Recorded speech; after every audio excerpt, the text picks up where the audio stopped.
कि जैसे हमारे गुरुजी का जो ज्ञान है, जो गुरुजी का अनुभव है, वो लोगों तक जो है, जैसे हम लोग ये पीड़ा होती है कि वह वास्तव में समाज में उस रूप में वो पहुंच नहीं रहा है।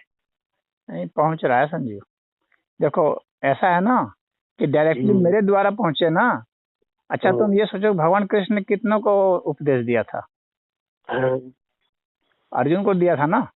हाँ, तो उद्धव को दिया था, थोड़े बहुत कुछ लोगों को दिया था, लेकिन आज कितने लोगों को पता है? कितने लोग जान रहे हैं गीता के संदेश को? तो ऐसा नहीं है। तुम जो बोल रहे हो समाज में, वो एक तरह से मेरी ही वाणी है। गुप्ता जी जो बोल रहे हैं मेरी ही वाणी है। माधव जो बोल रहे हैं मेरी ही वाणी है। बिल्कुल बिल्कुल, इससे मैं एकदम सहमत है गुरुजी की। हम जो बोलते हैं वो आपकी ही वाणी है और आपका ही दिया हुआ है। तो इसलिए ये नहीं सोचना चाहिए कि मैं ही सबको डायरेक्ट बोलूं तो ही ऐसा है ना, सही, वो बात तो खैर सही है, वो बात तो हाँ, सही है। लक्ष्मी नारायण बोल रहे हैं तो मेरी ही बोल रहे हैं, चंचल बोल रहे हैं तो मेरी ही बोल रहे हैं। तो इसलिए उसका मैग्निफिकेशन का लेवल अलग हो जाता है। डायरेक्ट वे ही लोग जो शुद्ध आत्मा है ना और उस लेवल के हैं, वे डायरेक्ट मेरे संपर्क में आएंगे, और जो जिस दर्जे के जो हैं वो उसके संपर्क में आएंगे। लेकिन गुरुजी क्या है ना, ये लगता है ना कि हमारे गुरु की जो महानता है वह जो है वो लोगों को तो समझ में आना चाहिए ना गुरुजी।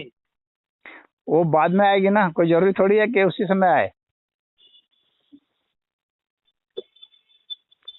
आज जो है ऐसे सामान्य सामान्य लोग वो इस तरीके से पूज्य और प्रतिष्ठित हो रहे हैं। हाँ तो उनको होने दिया जाए ना, वो उनके लिए वही चीज महत्वपूर्ण है ना। हाँ वो जो है उनकी वही ख्वाहिश है। उनकी ख्वाहिश पूजनीय होना है, हमारी ख्वाहिश पूजनीय होना नहीं है। सत्य और न्याय क्या है इसको बताना है। हाँ, पूजनीय होकर के क्या करना। तो उसके चक्कर में रहने से फिर जो है आदमी, फिर जो है जानते हो क्या होता है कि फिर वो एक कोने में दब जाता है। फिर सत्य के प्रति जो है उसका रुख जो है कमजोर पड़ जाता है। वो बहुत सारी बातें फिर जो है छिपा करके गोल मटोल करके बोलता है। हाँ तो और शुद्ध सत्य में जो फायर होता है ना, फायर पावर होता है, वो इस पर गोल मटोल वाले सत्य में नहीं होता है, सुरक्षित सत्य में नहीं बोलता। तो इसलिए मेरे वचनों की आग में जो शुद्ध आत्मा लोग हैं वही लोग रहेंगे। बाकी उसके बाद second step, third step, fourth step में जो जिस लेवल का है वो अपना सुनेगा। तो जैसे मास मास मास इम्पैक्ट आने में फिर टाइम लगेगा। हाँ तो मास इम्पैक्ट की जरूरत नहीं है ना। मास इम्पैक्ट के लिए मैं नहीं आया हूँ, ना मैं बोलता हूँ। मैं सिर्फ वैसे के लिए बोलता हूँ। उसके बाद जो सेकंड स्टेप आएगा तो वो थोड़ा और ज्यादा मास लेवल पर जाएगा, फिर थर्ड स्टेप में और ज्यादा लेवल पर जाएगा। बात समझ रहे हो? हाँ, नहीं तो सत्य न्याय जो है ज्यादातर लोगों के बीच में ये सत्य न्याय का आग्रह और उसका जो स्टैंड है पहुंचना भी तो चाहिए। हाँ तो पहुंचना चाहिए। तो बाकी और दूसरे लोगों का भी तो काम है।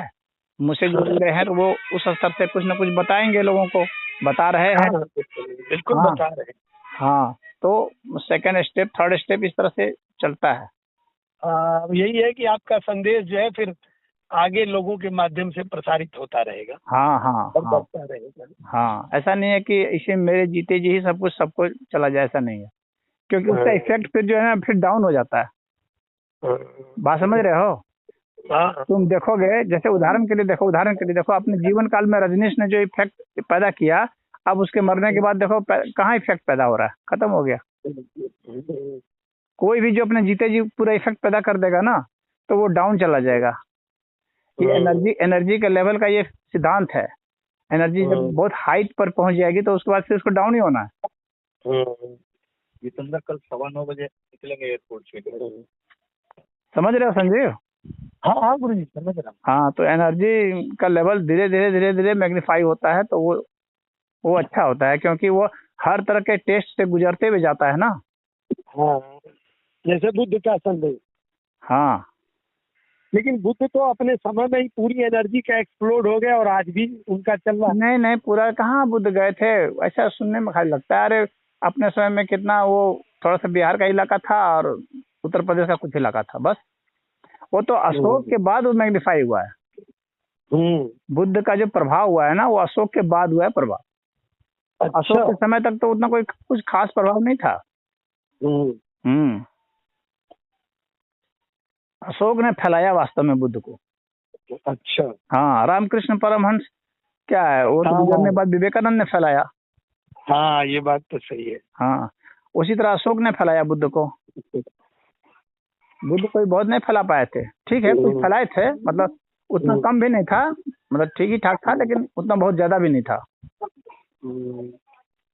बिहार में था, बिहार के कुछ जिलों में, और उत्तर प्रदेश के कुछ जिलों में हाँ। इतने भर था, मतलब एक राज्य मान लो, एक राज्य भर था उनका, क्योंकि राजा के बेटे थे ना, हाँ इसी कारण ऐसा हो गया था। हाँ हाँ, क्योंकि राजा लोगों ने अच्छा समर्थन दिया था, हाँ। इसलिए उनके जीते जी में क्योंकि धन आ गया था, तो उसमें फैलाव हो गया। तो उसका मुख्य कारण ये था। अब कबीर के समय में कबीर का कितना था, लेकिन कबीरपंथ देखो आज भी कबीर पंथियों के जरिए बहुत ज्यादा फैला हुआ है। कबीर का बहुत ज्यादा थोड़ी प्रभाव था, न रैदास का था। आज रविदास का जितना फैलाव है उतना नहीं था उनके समय में। हाँ, थोड़े से बस बनारस वाले इलाके में था बस।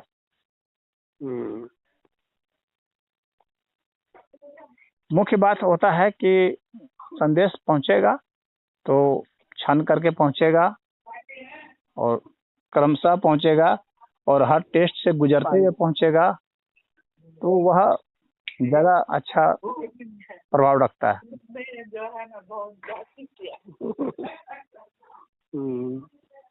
अभी जो जो लोग मतलब बेस्ट क्वालिटी के लोग हैं ना, उनसे हमारी डीलिंग होगी तो वो अच्छा रहेगा, क्योंकि बहुत जो जिनका भी स्तर, जो आध्यात्मिक स्तर बहुत नीचे है ना, वो उसे कम्युनिकेशन ही नहीं हो पाएगा ना हमारे से। कम्युनिकेशन नहीं हो पाएगा, क्यों? क्योंकि वो बहुत हल्की बात समझते हैं।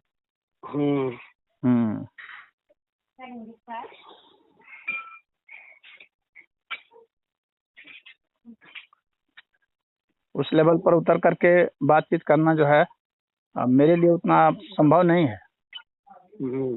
इस स्तर के लोग समझते हैं। हालांकि मैं अपनी तरफ से कुछ कोशिश करता हूँ, जो आ जाते हैं शरण में उनके लिए, लेकिन फिर भी मैं देखता हूँ कि गैप रह जाता है।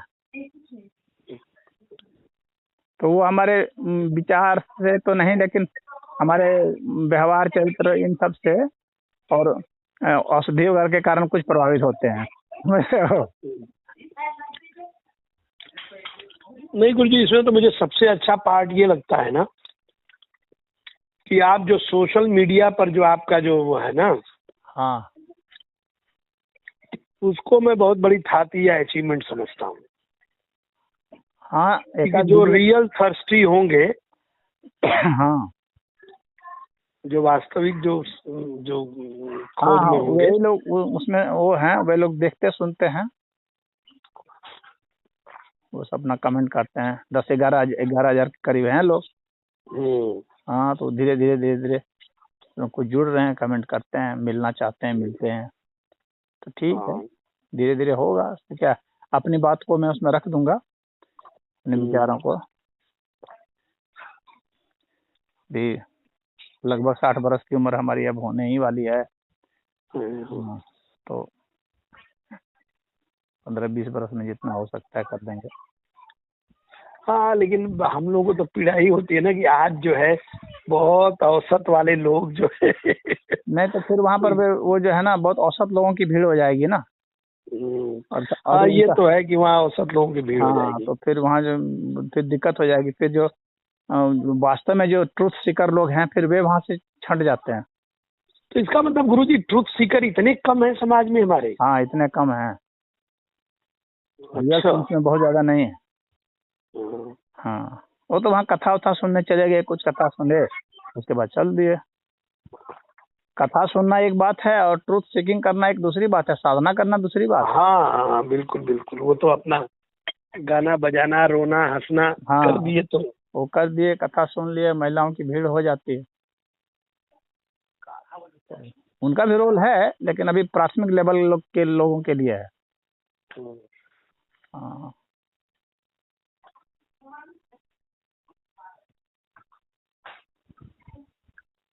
तो वो सब कर रहे हैं तो ठीक है। हाँ वो भी एक तरह से जो है हमारे ही विंग है। वे बोल रहे हाँ हैं। हाँ, वो तो बात सही है। हाँ, तो हमको तो इतनी प्रतिक्रिया होती है ना गुरुजी उन लोगों पर। अब उटपटांग बोलते रहते हैं वरना। मुझे हंसी इनके फॉलोअर्स पर आती है। हाँ, अरे निर्मल बाबा का देख लो, तो वो तो अनिरुद्धाचार्य तो फिर भी ठीक है। वो लोग कौन लोग हैं? और लाखों लाख ऐसे मूर्ख भरे पड़े हैं। हाँ, ये कितने आश्चर्य की बात है गुरुजी कि इस वैज्ञानिक युग में और जैसे कुरान के शंकराचार्यों को फॉलोअर्स देख हैं। लो, शंकराचार्यों को देख लो जो विद्वान है, लेकिन देखो अभी भी जातिवादी मानसिकता से नहीं निकल पाए हैं। हम्म, शंकराचार्यों को तो इस सब सुनते हो देख कि के नहीं? गुरुजी लगता है ना कि हम लोग बड़ी ऊंची अवस्था में हाँ। आज हम लोग के दिमाग में जात पात कहीं मतलब दूर दूर तक आता ही नहीं है। हम्म। तो अपने आप में लगता है कि बहुत बड़ी हम लोग की पात्रता हो गई है।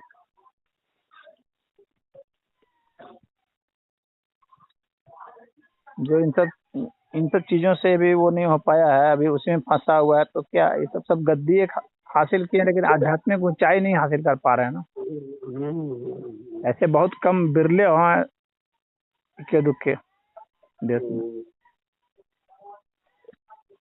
अब तो गुरुजी इनको देख के पास से ना लगता है कि भगवान ने हम लोग को बहुत बेहतर कर दिया है जब इस तरीके के लोग इस अवस्था में हैं, हाँ, जहाँ उनका दिमाग पैसे पर है, जहाँ उनका दिमाग डिस्क्रिमिनेशन पर है, जहाँ उनका दिमाग मेल फीमेल डिस्क्रिमिनेशन में है। हाँ, तो लगता है कि भगवान ने कम से कम इन चीजों से तो बहुत ऊपर कर दिया है। और क्या, जब तक वो जाति भेद, लिंग भेद, संप्रदाय भेद ये सब नहीं रहेगा, तब तक कैसे वो क्लेम करेगा? वो तो फिर एक तरह से वैसे हो गया जैसे कि वो एक तरह से न्यूरल डिसऑर्डर होता है। हाँ, तो वैसा हो जाता है, सनकी टाइप का। और कहीं कुछ ना कुछ जो है हिडन, जो है कुछ आइडेंटिटी रह जाती है। तो वो जो हिडन आइडेंटिटी रहती है ना, तो वही तो अहम का अटकना है। पार्ट, हाँ, अहम का पार्ट वही, उसी की वजह से तो है। तो उसी कारण फिर जो है वो मुक्ति, वो डिसोल्यूशन नहीं हो पाता है ना। हाँ, मुक्ति ही नहीं पाती है। मुक्ति का संन्यास तो आगे की बात है।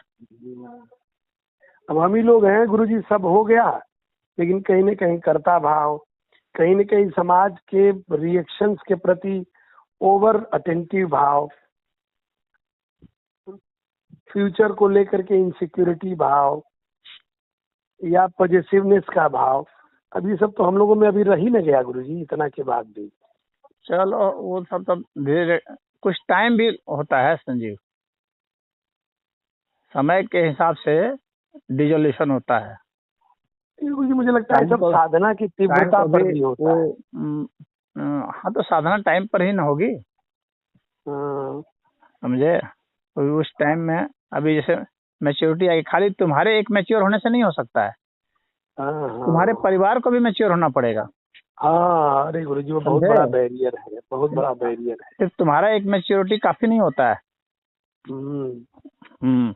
तो इसीलिए मुक्ति के लिए जो है समाज, परिवार सभी उत्तरदायी होते हैं।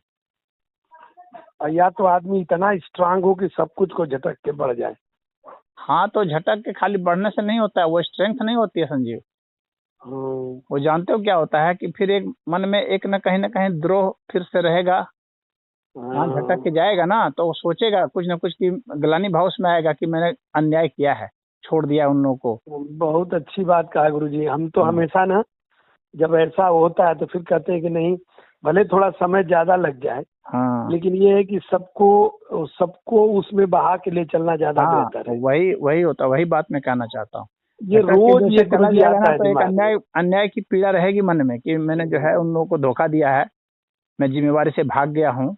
हाँ, तो इस तरह के भाव व्यक्ति में आते हैं, वहां पर उसको लगेगा कि मैंने कुछ ना कुछ अन्याय किया है।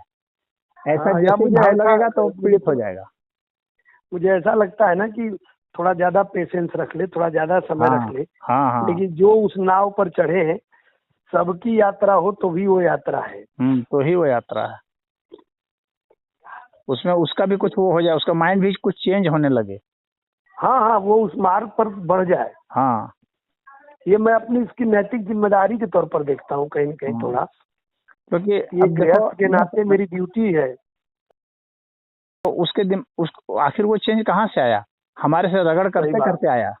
बिल्कुल बिल्कुल। हाँ, तो वो चेंज तभी आ सकता है जब आप अपनी नैतिक जिम्मेवारी से भागे नहीं, डटे रहें। ये रोज गुरुजी ये स्थिति क्रिएट होती है। फिर मैं हाँ अंततः जो है, कभी कभी तो बहुत प्रतिक्रिया होती है, फिर मैं अंततः इसी निष्कर्ष पर पहुंचता हूँ कि यह मेरे धैर्य का परीक्षा है। हाँ, क्योंकि देखो अध्यात्म न्याय है। कभी भी मन में ये नहीं लगना चाहिए कि मैंने कुछ यहाँ अन्याय चीज किया। अगर किया तो फिर अटक जाएंगे। फिर लाख साधना कर लो, साधना क्या है? साधना न्याय की ही होती है और सत्य की ही होती है। फिर और कोई बाकी साधना कुछ काम नहीं आने वाली है। क्योंकि माइंड हम लोग का फ्री कब होता है? जब हम लगता है कि मेरा माइंड निर्दोष है, निर्मल है, तब साधना में आगे अपने आप प्रगति हो जाती है। हाँ गुरु जी, बिल्कुल ठीक बात है। गुरु जी, कभी कभी लगता है ना, दूसरे लोगों का देख के लगता है कि अरे वो इस तरीके से कर रहे हैं, वो इस तरीके से कर